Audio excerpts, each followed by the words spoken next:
Today, we are immensely proud to have Patty and Tom Erd, Spice Merchants, and owners of the Spice House, as our presenters. The Spice House is now approaching its 60th year of business, a family business started by Patty's mom and dad, Ruth and Bill Pensley Sr., in Milwaukee in 1957. 35 years later, Ruth and Bill sold their business to Patty and her husband, Tom. In 1996, Tom and Patty opened their second store, this one on Central Street in Evanston, a store my wife, Marily's sitting right there, knows very, very well. As a matter of fact, I personally believe that the spectacular growth of their business is directly correlated to the number of our pantry shelves being filled with Spice House spice bottles. Marily firmly believes and is committed to the idea that there's always room for one more spice bottle, and spices are never, ever thrown out. I'm sorry, that's what she believes. Due to hard work and expertise, the Spice House received lots of publicity. In 2000, it won Evanston's Small Business of the Year Award. 2001, they opened their Chicago store, and the accolades kept flowing. In 2002, they won the Trib's Good Eating Award. In the ensuing year, Patty and Tom shared the knowledge with the culinary experts and foodies of Chicago. They spoke at the culinary historians of Chicago, Slow Food, and La Dame de Escoffier. That's good, okay. They've lectured regularly at Kendall Culinary College.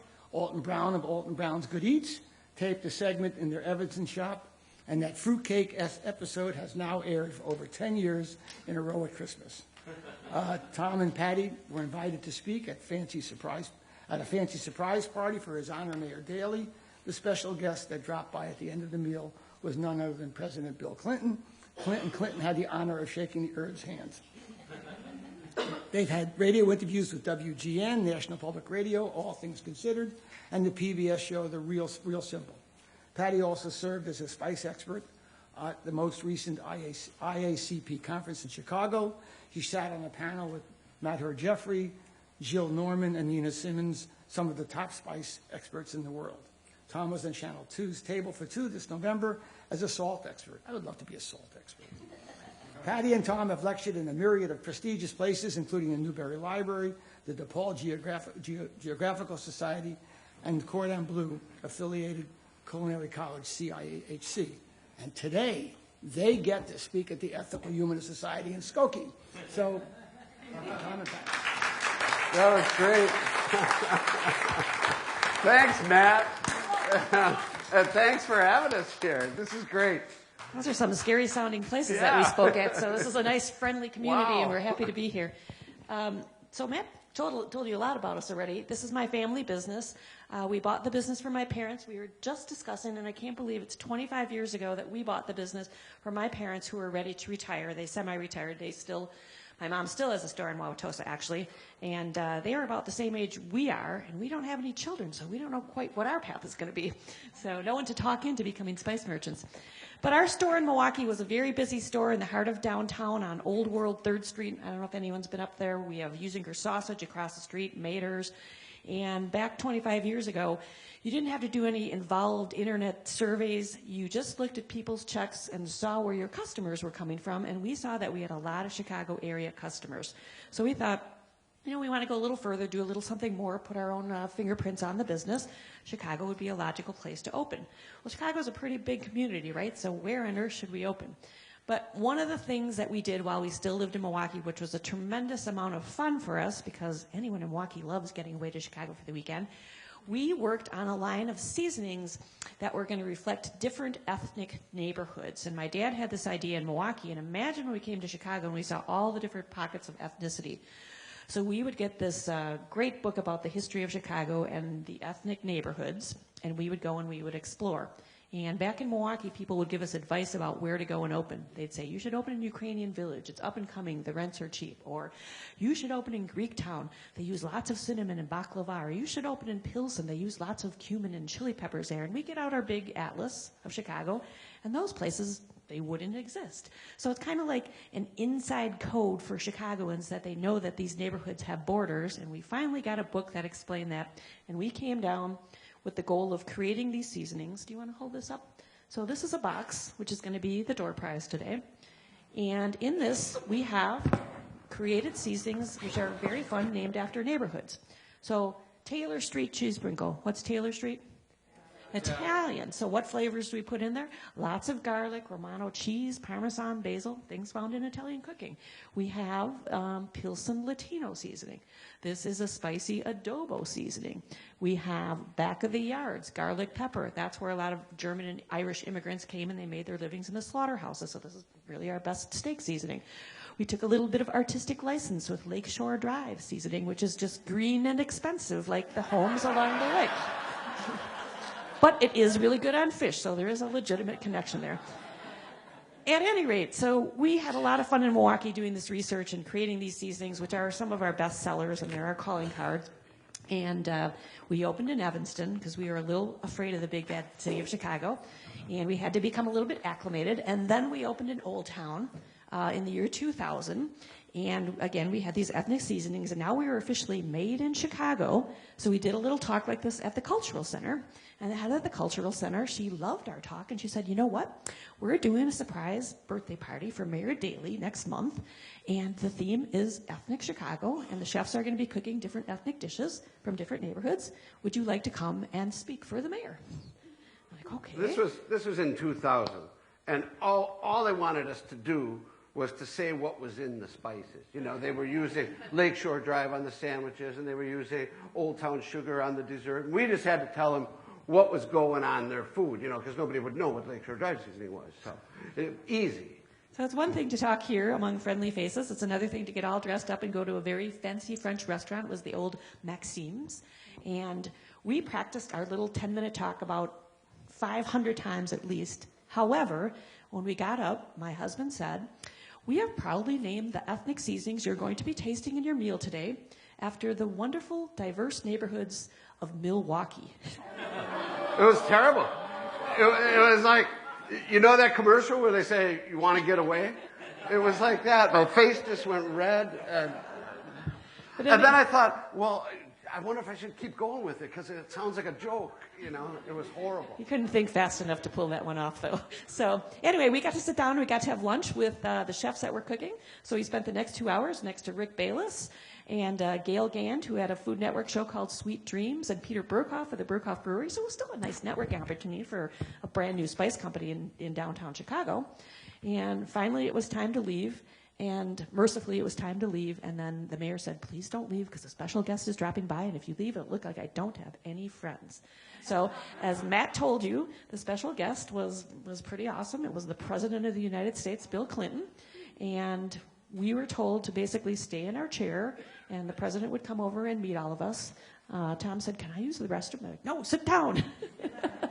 Well, there was a few Secret Service guys. And, you know, they didn't want you moving around the room. And they made sure that all the silverware was cleared off the tables, you know. But they, you know, I mean, nobody had been searched or anything. So, you know, just get rid of the silverware, we'll be okay. You can leave the candle in the middle of the table. So Clinton is in the room, and, you know, he's up there, and he's telling the jokes about the mayor and the mayor's wife and blah, blah, blah. And, you know, she's from around here. So then he spots the table with all the white uniforms, the chefs that we're sitting at. And he makes a beeline. He's hungry, right? So he comes up to, and you know how politicians are, right? He's got to shake everybody's hand. And so I'm on the far end of the table with Patty, and we have regular clothes on. Everybody else is in whites. And he's reaching for my hand, and he's going right for the candle. And, you know, he's looking at me, not the candle. So I move my hand to dodge the candle, and he moves his hand, and we miss. And I just get risked like that. It was like the worst day of my life. I couldn't do it. And everybody saw it, you know. It was like, you know, like your first kiss when you go in and you miss, you know. Maybe not everyone's first kiss was that bad, but... Yeah. But at any rate, when he says, I mean, that was absolutely one of the best days of my whole entire life, so everything is really, truly relative.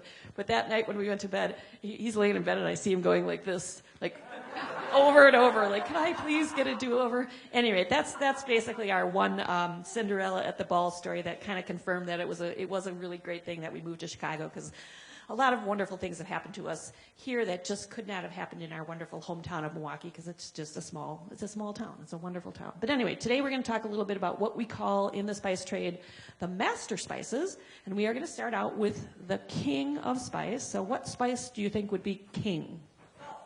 Pepper. Someone here said pepper. Yeah, salt is a mineral. There's more pepper growing on the planet than all the other spices put together. It's indigenous to this western coast of India right here, only the southern part there, and I've been growing there for centuries. It's just a berry. Imagine, think of grapes. It grows on a vine, and it hangs like a cluster of grapes. And when the berries are green, early in the season, remember, they're not ripe yet, and if we pick them green, we have, did I grab the wrong ones?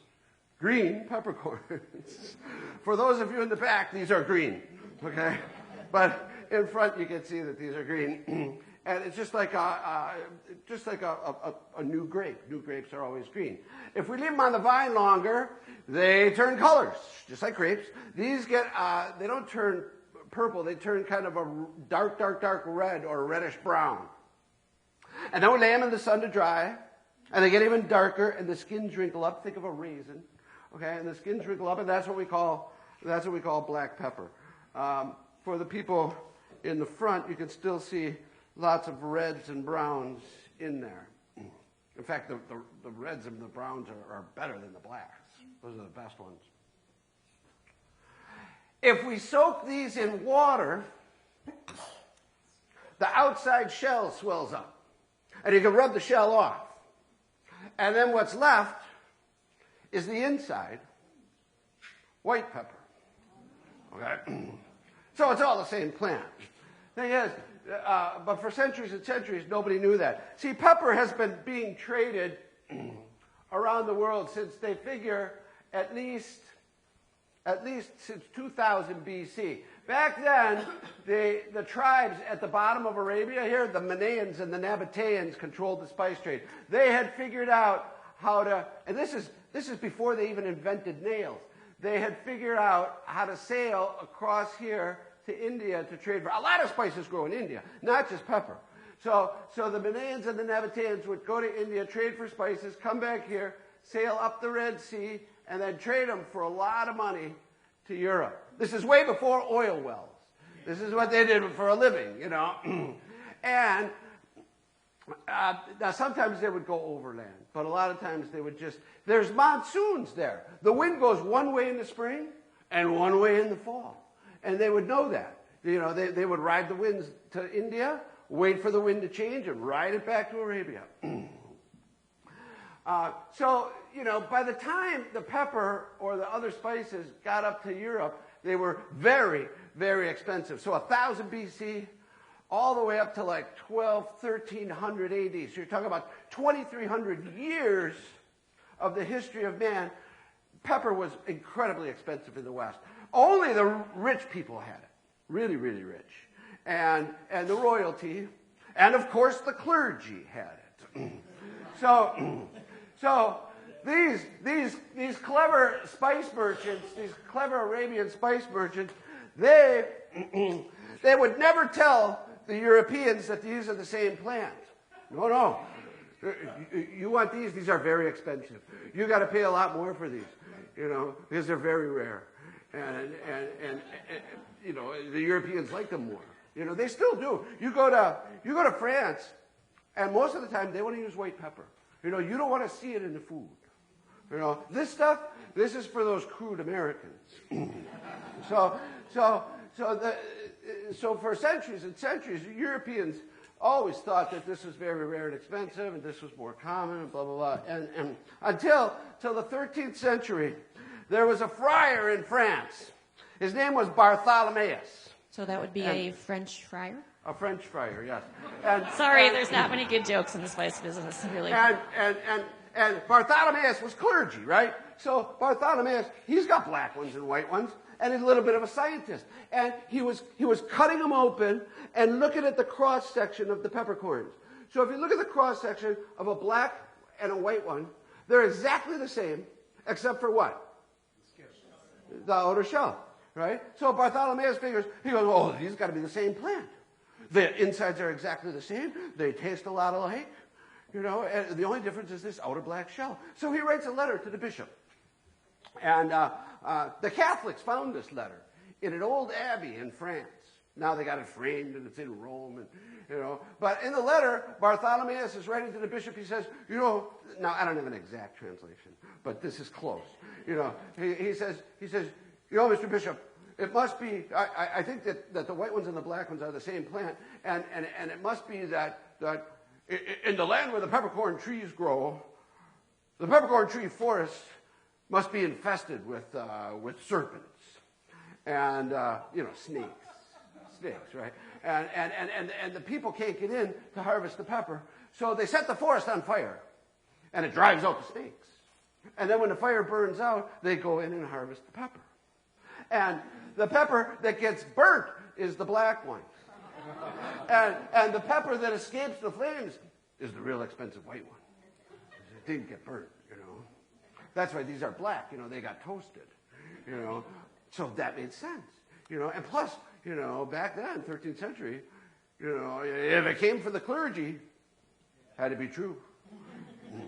So, 200-300 years go by, and that's what Europeans think is the difference between white ones and black ones. It's the old serpent problem. Until 1497, 5 years after Columbus, Portuguese fellow Vasco da Gama gets all the way around Africa, gets up here to India. He's got 3 ships, got a bunch of stuff to trade. He gets white ones, green ones, black ones, comes all the way back to Europe, tells the Europeans, you guys, these are all the same. They just process them differently. Really? And also, Da Gama goes from here to here without these pesky middlemen in the way, and the price comes way down. So now, for the first time, regular people could afford pepper.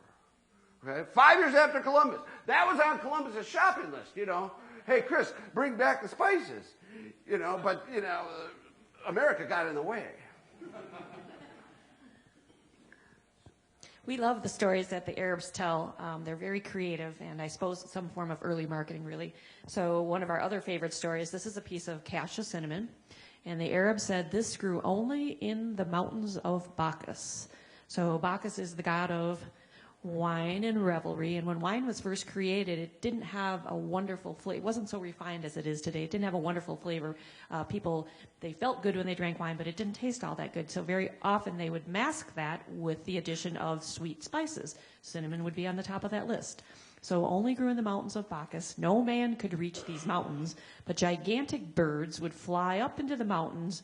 They'd gather these big pieces of bark. They'd fly back into the valley where there was water and the natives lived, and they would build their nests out of these cinnamon sticks.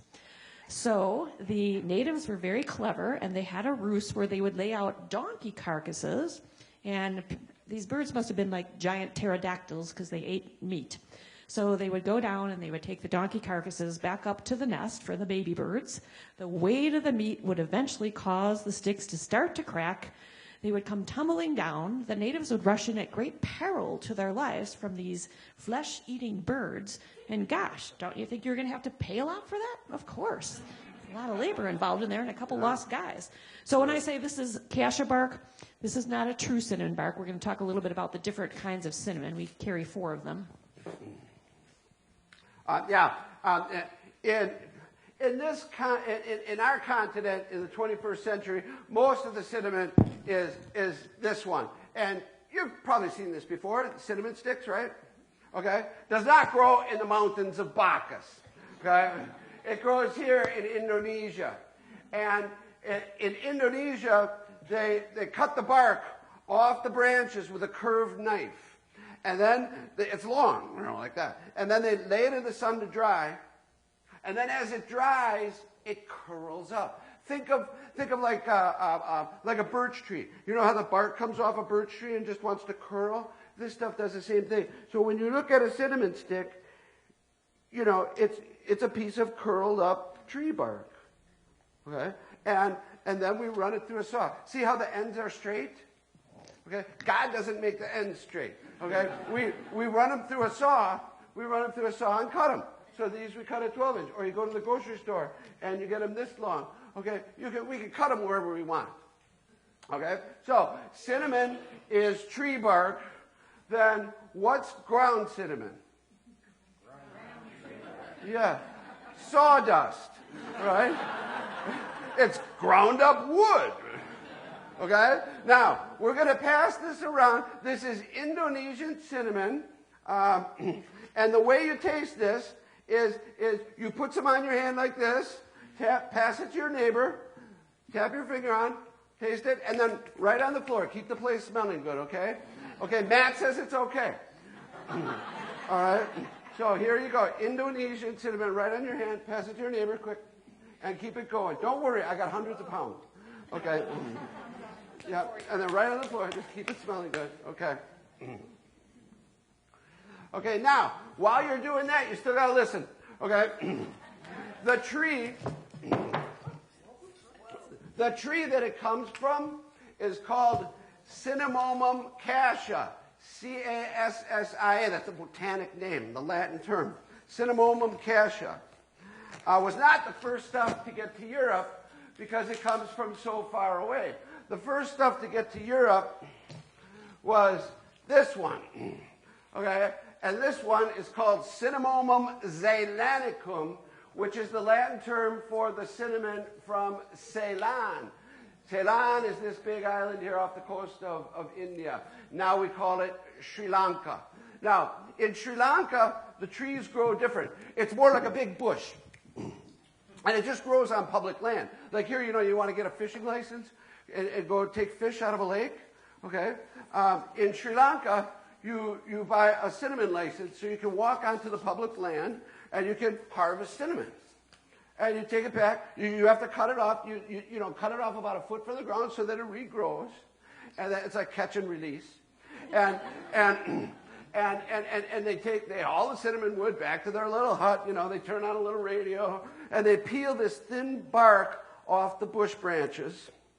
And they lay it in the sun to dry. But this bark is so thin that they lay 4 or 5 sheets on top of each other, and then they all curl up. And it's a little labor intensive. They don't curl up like cashew cinnamon. Like this side will start to curl, and this side will take slower or take longer, and so they got to help it. Like they check on it every day, and they kind of roll it and help it until you get these real nice quills. Okay, it's labor intensive, more expensive. And the bark is real soft. So I can just break the end off, you know, like this. Now, we're going to pass these around. I want you to smell where I broke it and see if you can tell the difference between this one and the one you just sniffed or the one you just tasted. Take this and go this way with it, okay?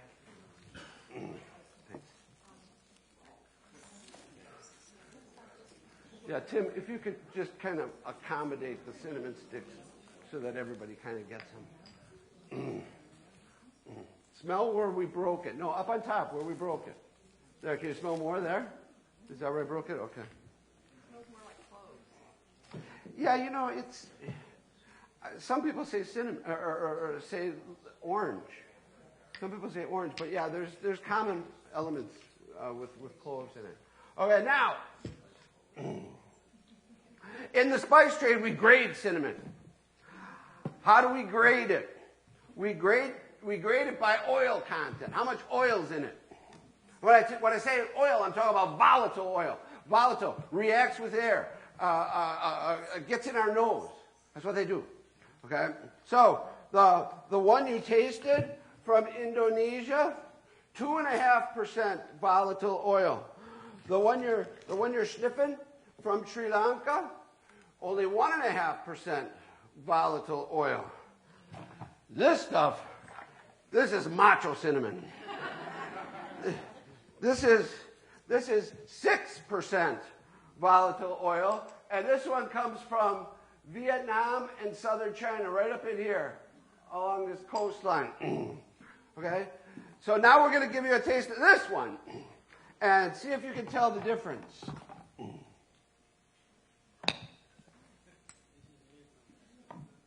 going around ready. Yeah, Vietnamese is coming.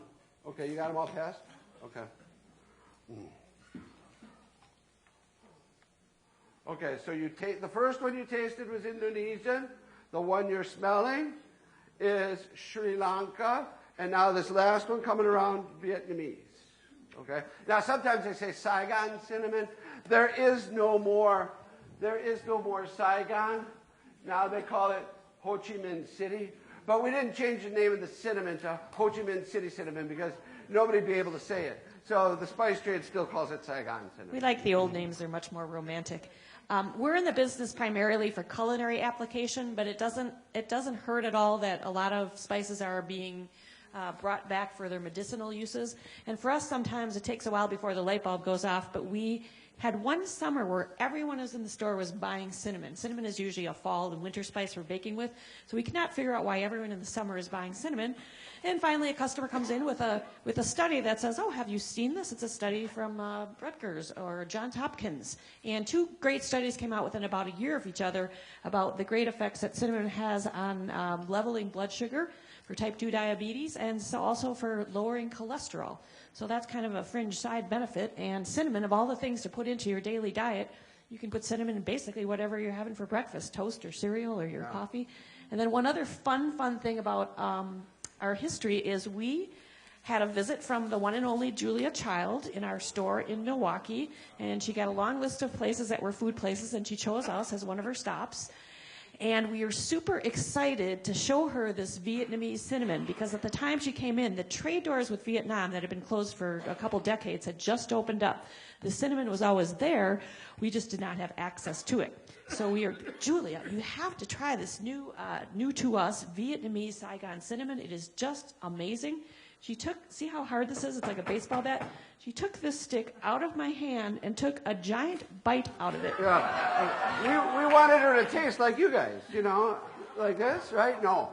And my family is not at a loss for words very often, but we kind of all collectively sucked in our breath and went, oh, it's not really meant to be eaten like that. Do you want to spit it out? And to her credit, she kept chewing and chewing and chewing. Like 5 minutes later, she was actually able to swallow it.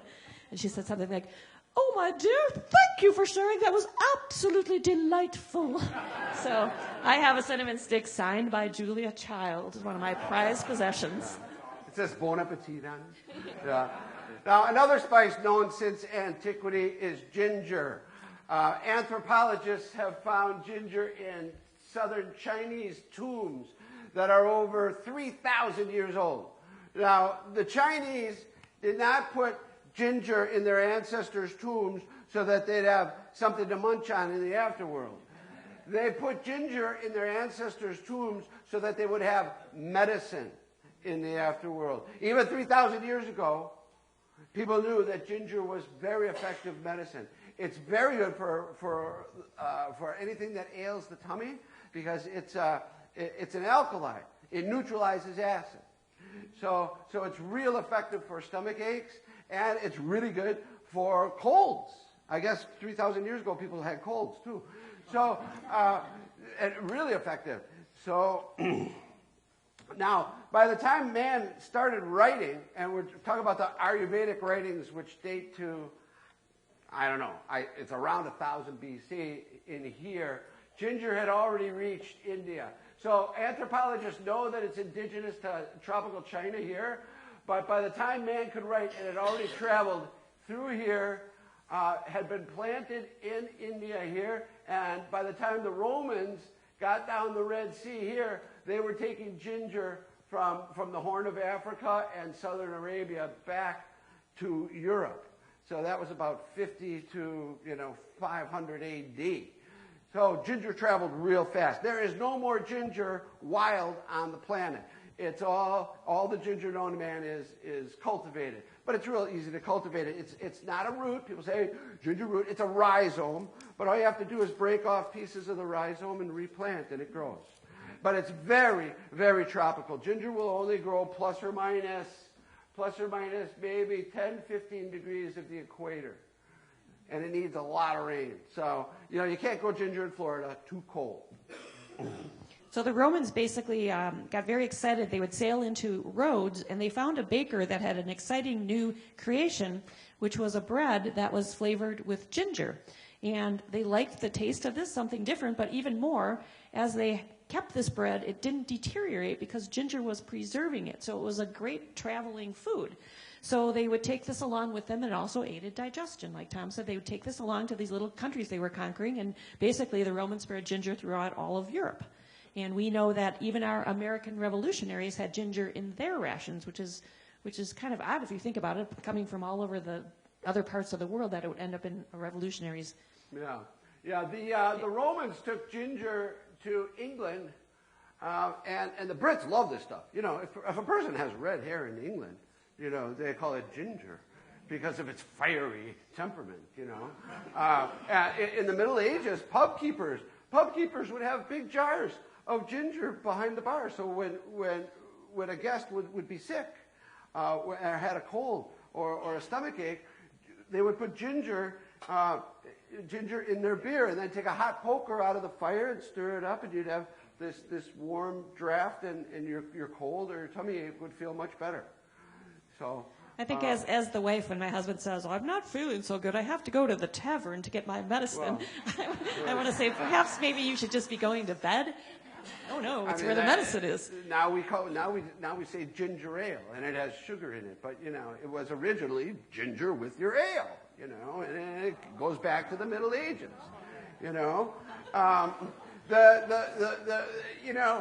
we talk about medicine, and if you think, I don't know exactly how far back humans go, at least 3,000 BC. So it's 2000 AD. Now let's say 5,000 years of humanity.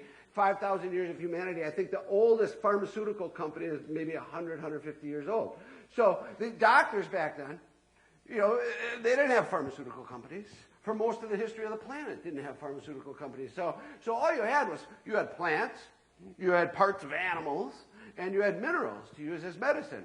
So doctors were always looking for this stuff. And in England, in the Middle Ages, there was a great herbal doctor, and his name was Culpeper.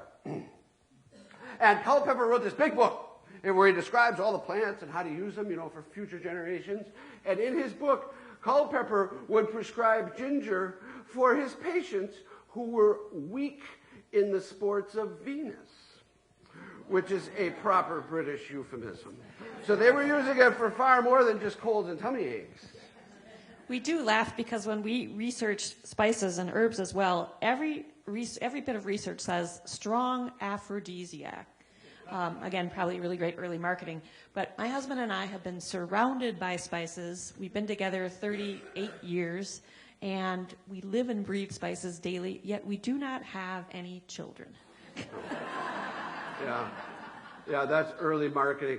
But, we were talking for a group a couple months ago, and the one lady says, well, you have to do more than just eat the spices. Too little, too late. Yeah. So we're going to pass around one of our best-selling things. Yeah, we're going to pass this around now. This is candied or crystallized candied ginger. Coming around. It's boiled down in sugar, though, so if you can't have sugar, you want to bypass this. And if you don't like ginger, you won't like this. But we sell just an amazing amount of this. I think. Here's some for the back. There. Okay. Okay, we're running a little late, so we got to skip nutmeg. Skip nutmeg. Let's go. Yeah. Dave, can you take us to the Western Hemisphere here? All right, that's good, right there. Okay. Okay, so now we're going to be in the 1400s, where 14 and 1500s, Spanish and French going this way. and Cortez was exploring for the king and queen of Spain, Cortez is down here. who were involved in several wars, and they needed to finance these wars, so his mission was to bring back something of value to the crown. So he made his way to Mexico, And he went into the coffers of Montezuma's palace, and he had seen the Indians wearing lots of silver and gold in their clothing and their jewelry. So he was hoping that that's what he was going to find there. But instead, he found some sort of things that looked similar to coconuts to him, but they were kind of a brownish red color. And then he found a bunch of these things, which to him kind of looked like maybe they would be dried up string beans. But what were those two things? Vanilla and cacao. Cocoa. So Cocoa not beans. silver, not Cocoa gold, pods. not valuable gems, but two things that had incredible flavor. And the Mexicans showed them how they made this drink that they called the nectar of the gods. It had cacao, vanilla, corn, honey, flavors that were pretty much unknown in Europe. Also a strong aphrodisiac. Yes, vanilla for sure. So back then, people were maybe a lot more connected to the earth. They didn't just take the things out of the treasury. They knew that these were plants, and they knew that they needed to take the plants back so that they could grow them in another area. So they took cuttings of the vanilla vines. Yeah, so, the Spanish took the vines. And vanilla is a vine. Actually, vanilla is an orchid that grows on a vine. And I think I got a picture here, yeah. And the vine grows real fast, but it's hard to get the flowers. And the orchid is only open for one day. And it has to be pollinated in that one day, and then it closes up, and the fruit comes out from underneath. Okay? The fruit looks like a green string bean. There's no flavor to it like this on the vine. You can pass this around. Okay? When it gets to a certain length, they pick the fruit, the beans, off of the vine, and they lay them in the sun. Now, there's a problem. You know, you're in a tropical climate, and you lay any fruit in the sun, it's just going to dry up and get crispy. Don't want that. So they learned, the Indians had already learned that this is pre-Columbian. Hundreds of years before Cortez even got there, they had already figured out how to pick these things and how to put them in the sun. They would put them on like these burlap mats and turn them in the sun. And then, every day, and then at nighttime, they'd wrap them up in the burlap mats and put them in wooden boxes and put a cover on the box. Now, at nighttime, it cools off, and this cool breeze comes off the ocean. So you got these warm beans in the box and this cool air outside the box, and that creates condensation in the box.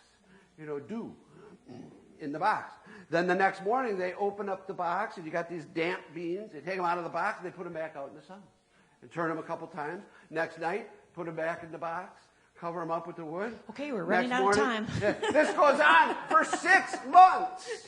6 months before the beans turn black or brown and have developed the flavor of vanilla and are ready for trade. And now they're not perishable; they're cured.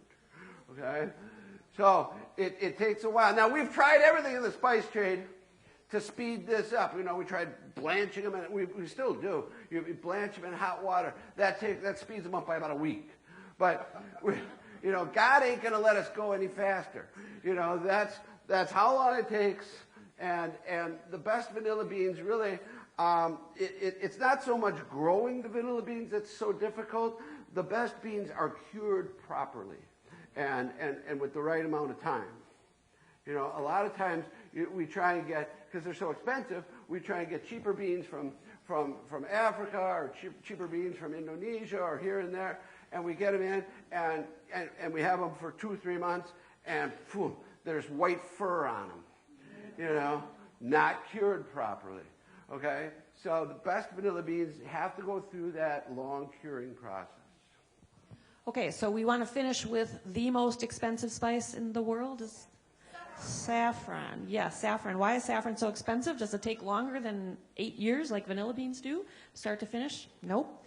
It's just that it's a tiny stigma out of a crocus flower, a fall-blooming crocus, Crocus sativus. Each flower has only 3 tiny stigma, and it takes about an acre of land or 250,000 flowers to fill a box this size, this is 1 pound of saffron. And this is a pretty cool thing. This is called Coupe Saffron. This is the highest grade of saffron there is. Very few spice companies even bring this in because it's so expensive. And we are going to have. This is about $3,200 worth of saffron in this, and it's so expensive because it's just the stamen of the flower. Each stamen has to be picked out by hand. So this represents over 100,000 flowers in an acre of land to get inside this box. Okay, we're not going to pass this around. But it's not open yet. So we have this kind of tradition when we have these special boxes, and sometimes these go as high as like $6,000 depending on the fluctuating price. Yeah, it's down a little now. We have a special person do the honor of opening the box for us, and we've had Julia Child has opened one, and Alice Waters, and then you Alton Brown. They sign the inside. And so we we're have gonna a collection of them. We're gonna ask Matt to open our box. Come here. Come here,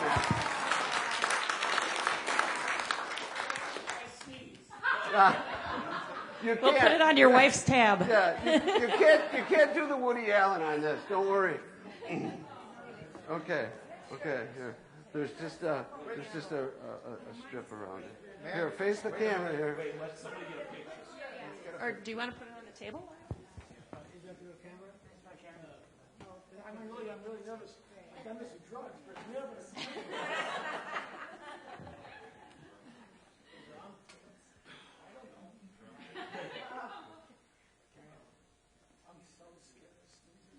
No, it's wrapped up. There. Hold it up. Yay. That's a pound of saffron.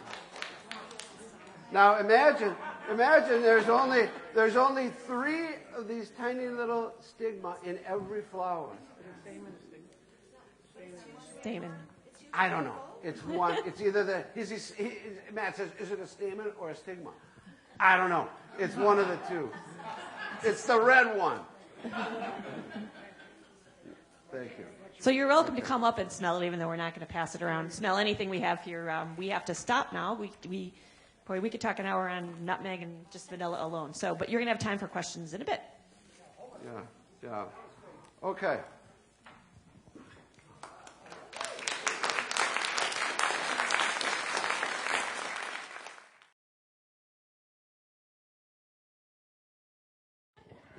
And I'm going to break the rule. I just wanted to say that I have been using only Spice House spices for my cooking for quite a few years.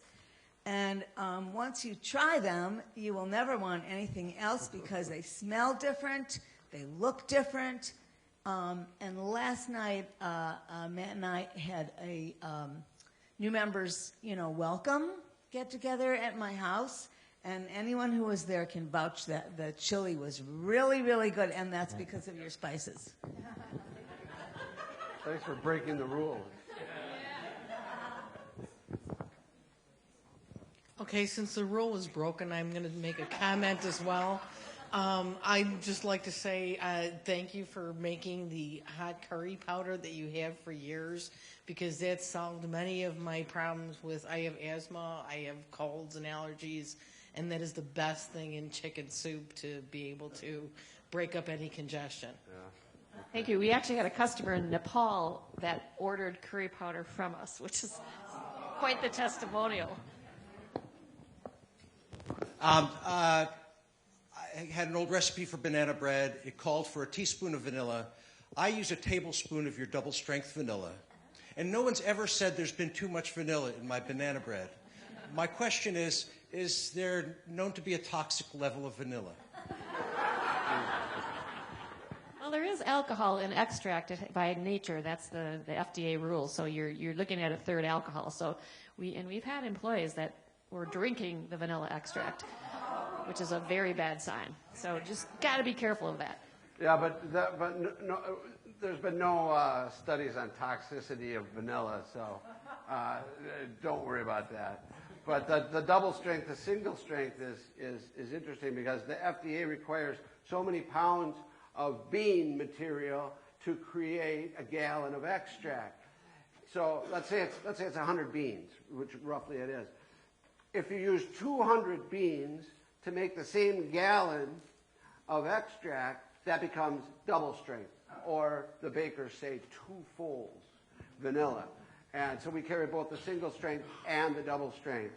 And that's the difference, that you use twice the amount of beans to make the 2 fold to get the same gallon. Everyone has a spice that they probably don't like, at least one. So mine, and I blame eggnog for this, is nutmeg. Is there a spice you don't like? I very much dislike cilantro. It's if you have the gene, cilantro tastes like soap. And people tell me you can acquire a taste for cilantro, but why would I want to acquire a taste for soap?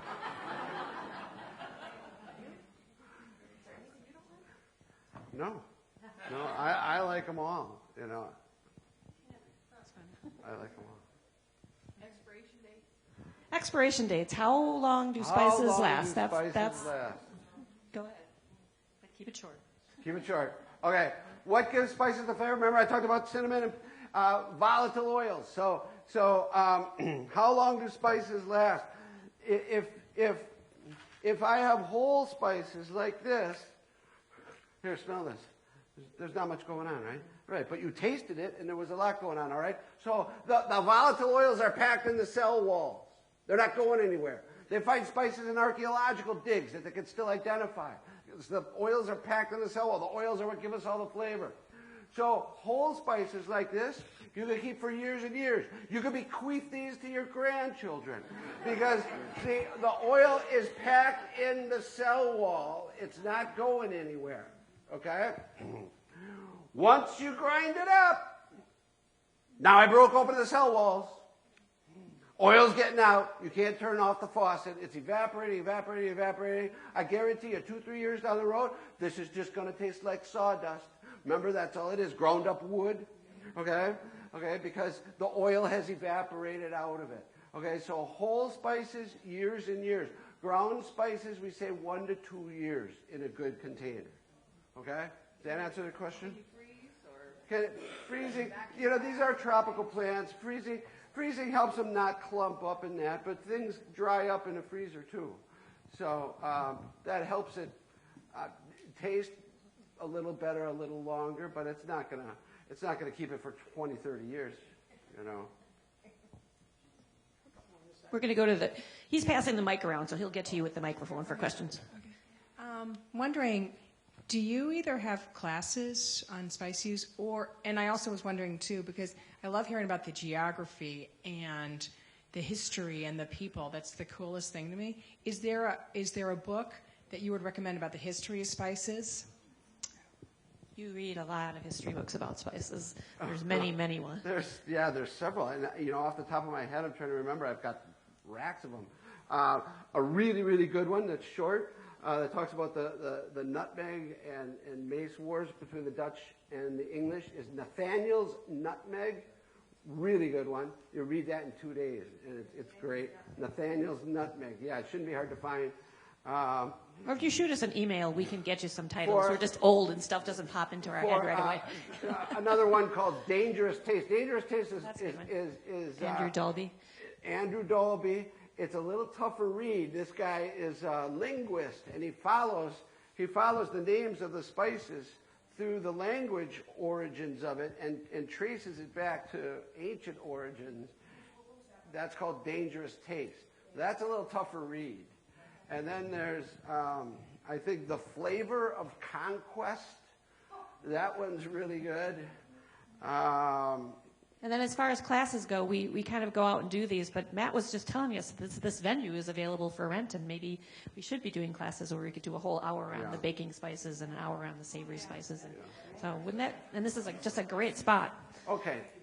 That's all I can remember right now on the book. I mean, there's a lot of technical books about the spices, but the ones about the people and the history and the lore, the pirates. But there's a bunch of them out there. What is the relation, if any, between the pepper, vegetable, red pepper, green pepper, so on, and the pepper that we're discussing here? What is the relation between this and chili peppers? No relation. Botanically different plant. When Columbus got to Jamaica, the food was hot. And so he didn't know, he thought he had found pepper, because that's the only thing he knew. Nobody had seen chili peppers. You look at Szechuan cuisine and Chinese cuisine and Thai cuisine. Those go back to the time of Christ at least, and they were hot food. But they never saw a chili pepper until Columbus got to the U.S.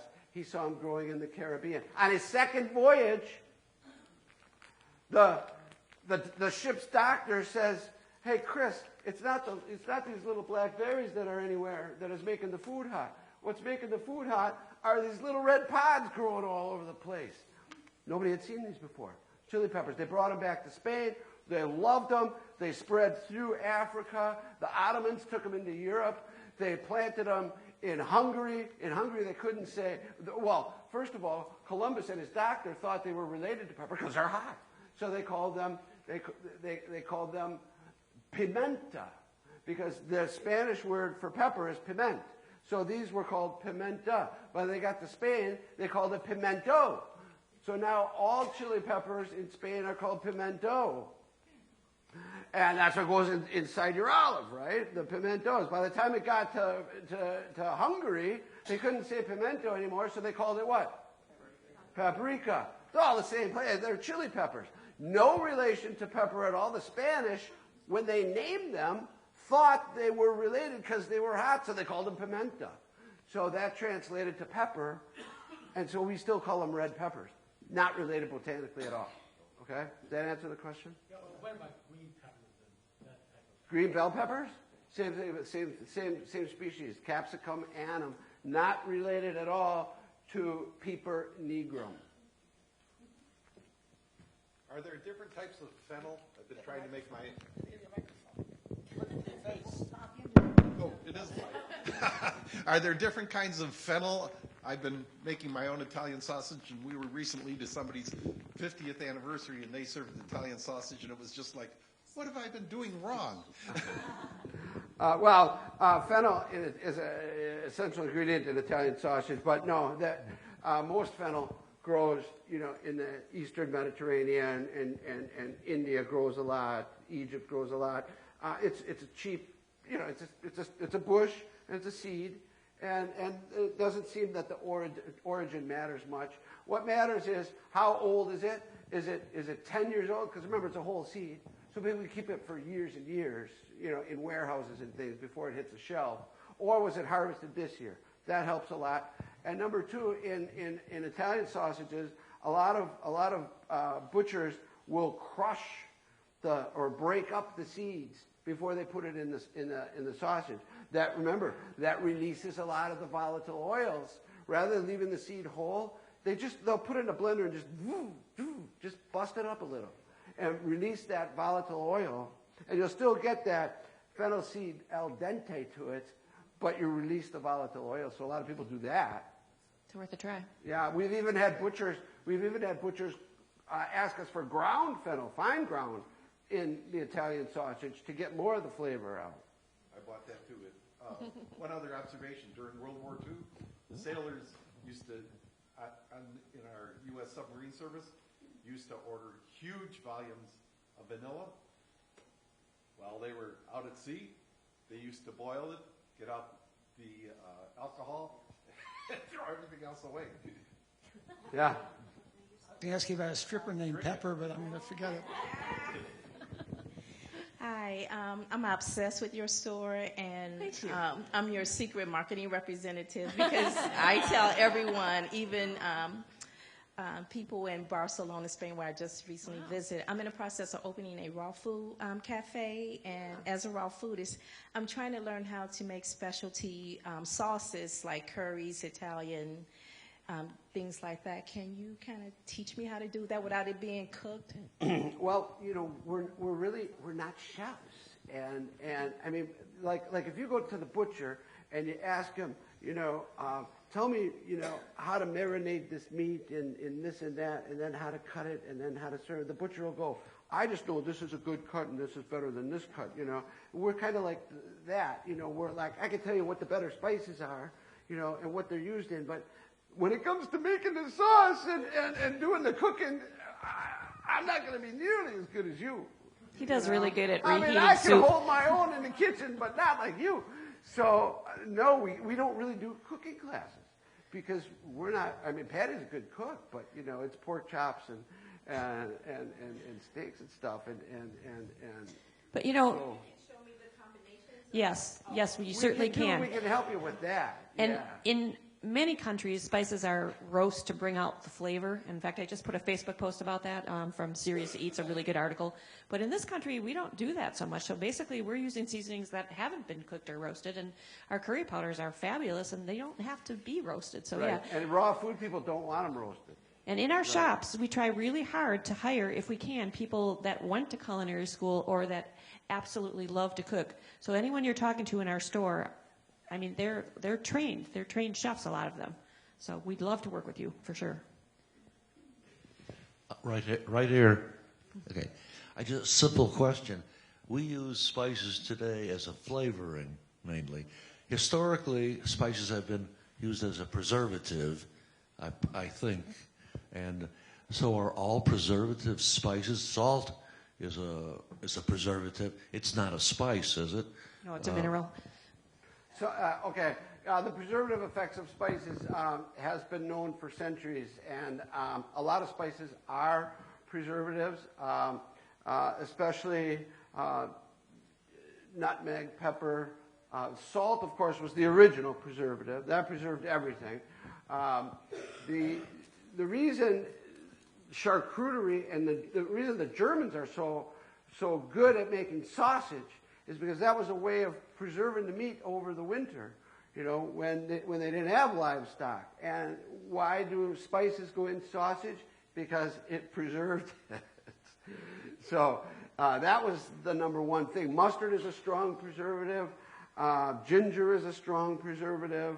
Pepper helps other things work to preserve. So yeah, that's been known for a long time. Salt is the key, but other spices are effective. And it's the properties of the volatile oils in the spices. Now, there's other things going on. Scientists are much better at this, but there's phenols and there's isothiocyanates in mustards that help with the preservative effect. What they do chemically or biologically, I can't tell you, but I can tell you that, yes, spices are effective preservatives and have been used that way for centuries. So you eat a lot of spices during the course of your life, you'll be well preserved as you age. It's my next marketing campaign. Of course, you know, alcohol is a preservative too. So, you know. Yeah, right. Yeah, hi. Did you talk about blooming a spice? I don't know if it was on your page or something. Yeah, that was on my Facebook page. That's exactly what I was talking about. Yeah. Basically, you're just dry roast. It's very much like when you dry roast nuts. You just put them in a cast iron skillet is great. But kind of with nuts, when you smell them, they're just about to go too far. So as soon as you just catch a whiff of the spice, then they're done. So real simple. Yeah, doesn't require oil, just dry roasting. And what that does is that it activates the volatile oils, which makes them more powerful. You know, it gives it a nicer, stronger flavor. So then you take it out and add it to a dish? Or yes. Throw the rest of it in with the blooming spices? Yeah, well, either way. So once you've got the flavor released, but you only want to do it per dish as you're cooking, really. So that'll be freshest. Next. This is sort of a little follow-up to what he was asking, and maybe something I should come in the store and ask. I have a friend who's on a low-sodium diet, as many people might be, but wondering about what good flavorings she can use in terms of spices. We have a whole line of no-salt seasonings. Mm. And when we first bought the business from my parents 25 years ago, salt was the enemy. So we took salt out of a lot of our seasonings, or we made a salt-free version of our best-selling seasonings. And then it seemed ironic to us that in the last 10 years, salt has been all the craze, all these different salts from all over the world. But if you come in, and the nice thing in our store is we have tasters of everything. So it kind of depends on what flavors you like, your own flavor profile. So we have a salt-free pepper lemon, that's wonderful. But we have dozens and dozens of salt-free seasonings in addition to all the straight spices that you can make your own seasonings if you choose. In fact, quick comment, which is that the National Concierge Association loves your store, and you know that. So, well, thank you. Thank you. Thank you. I'm curious how you choose your suppliers, and if you ever have the opportunity to visit them firsthand to see the process. That's in our retirement plan. Yeah. So that's the toughest thing in our business is the supply chain side of it. This stuff is not grown on mega farms where you've got 500 acres and a tractor. A lot of this stuff is backyard gardens, or you'll get small plots of guys growing, 2-3 acres. In India, especially in Kerala, in the southern part, India, peppercorns, the best pepper on the planet, is just a backyard crop. It grows, the vines grow up the tree, and they'll harvest it, and they'll throw it on their pile, and when they've got, their ton or 2 tons after a couple of years, they'll watch prices, and they'll take it to the co-op and sell their ton, and they don't need it for a living, it's their side money. It's what the kids can go to college with or something, but they don't need it to eat. Same thing with nutmegs and mace. These are small plots. A guy might have 10, 20 nutmeg trees, and he harvests them when they're ripe, and then takes them to the co-op. They weigh them. They pay you half the price now. When they bundle up the whole crop and put it in ship containers and sell it to the U.S. somewhere and get the rest of the money, the farmer gets the rest of the money. So these are small farms and plots, so it's tough to visit the origin. Number one. Number two, separating the good stuff from the bad or the not so good stuff is real difficult. Like I'll have one farm in California that has really good basil and really good dillweed, but they also grow cilantro and oregano and some other things, and they're horrible. They're not good. Now it'd be great to get all that stuff from one farm. It'd be easy. But I only got the basil and the dill from him. The other stuff has to come from somebody else. Same thing with pepper. I can get pepper from 50 different guys, but I want the guy bringing in the big berries from India, and he knows what I'm looking for. And so when he talks to his guys in India, a ship container is usually about 10 to 25 pounds, depending on the commodity, or 25 tons, 10 to 25 tons in a ship container. So a farmer with 5 acres isn't going to fill up a ship container, in the back of his barn, put it on a truck, send it to the port, put it on a boat, and send it to me. Doesn't work that way. In coffee, you can do that a lot, because you might have 5 coffees in your shop. I got a 52-page catalog. So we have 600 products. Yeah, so there's different steps. There's a guy who bundles up all the pepper from these farms, puts it in sacks, puts the sacks in the ship containers, and then has them on the docks in Cochin, India.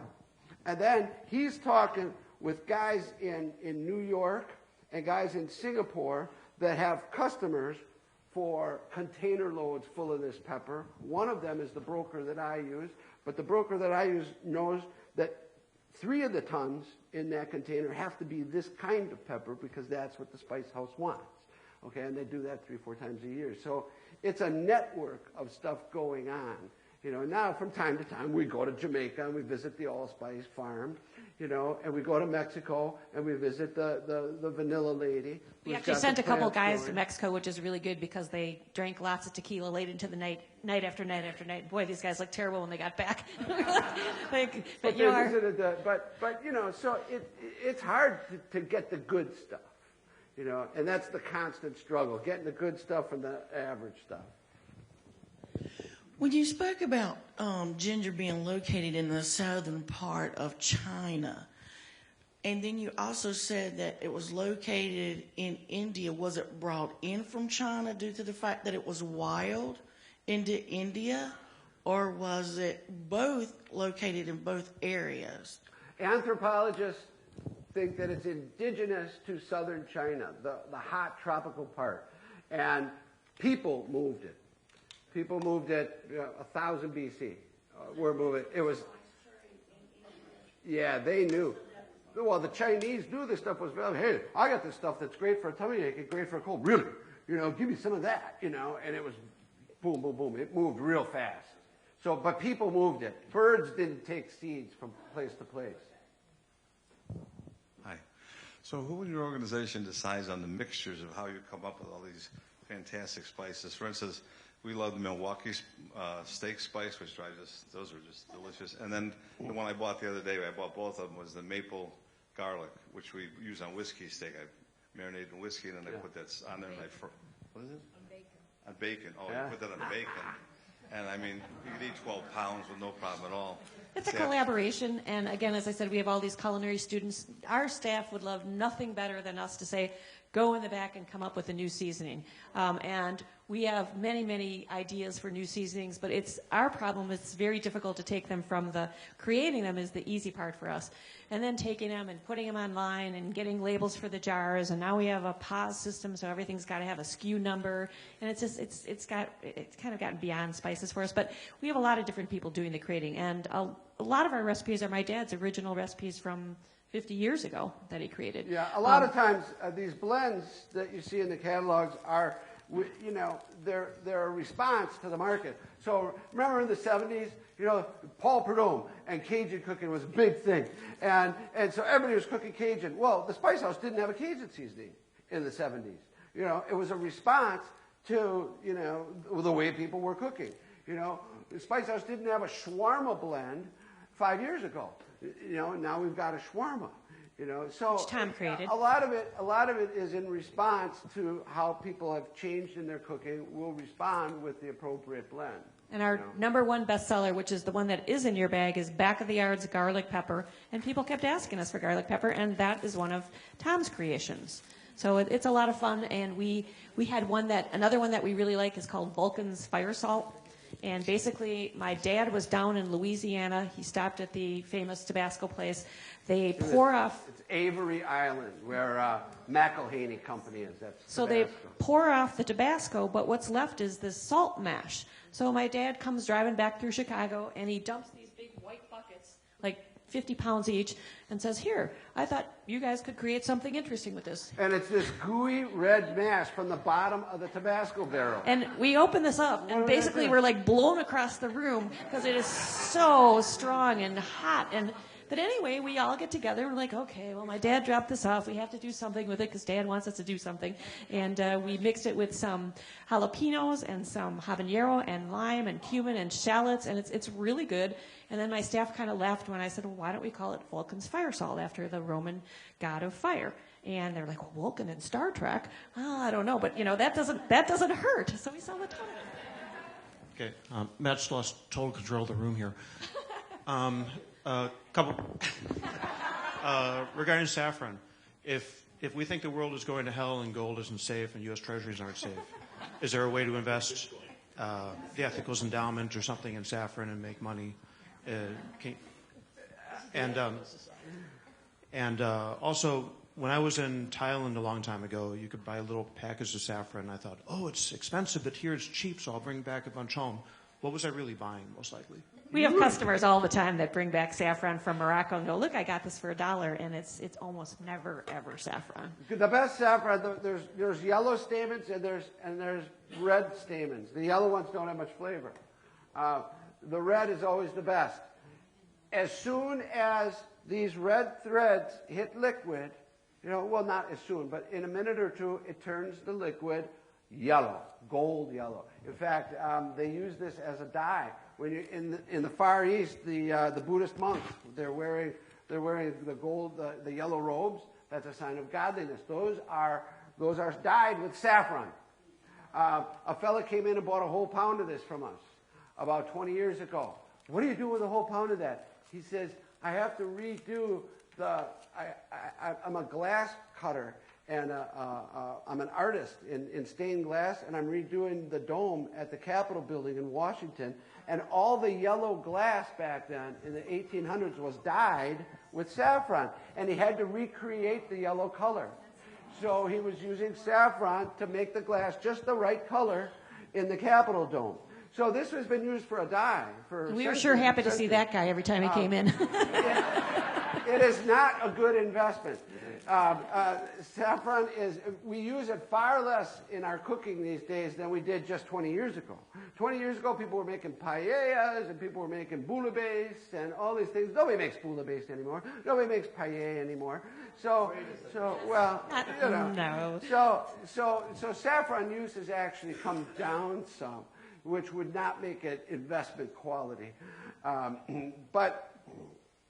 But that's that. Now, when we went to the Caribbean, and they'll have big jars of yellow powder that says saffron, pre-printed labels, with a nice color and everything.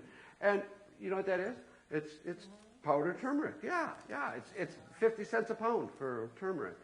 So if it's yellow, it's normally turmeric. If it's red threads, and we go to Chinatown, and you'll get these a bag of these red threads that says saffron on it, $1. And it's a bag like this. That's safflower petals. And those will also turn yellow when they hit the water, but it takes a long time. But people think that if it turns something yellow, it's saffron. And I don't know that they're trying to rip us off. They just don't know better.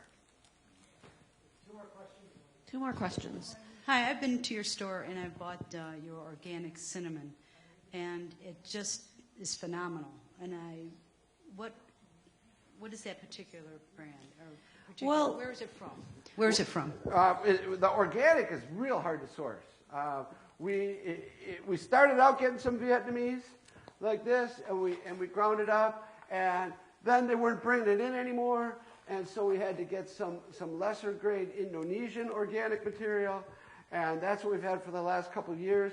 And now the guy in New York is thinking about bringing in some more organic Vietnamese, and we're all over that. So hopefully in the next month or two, we'll have some organic Vietnamese material that we can grind up. So organic is hard. It's really hard to source. So it could be Indonesian this month. Next month I'll have Vietnamese. Next month I might be Indonesian.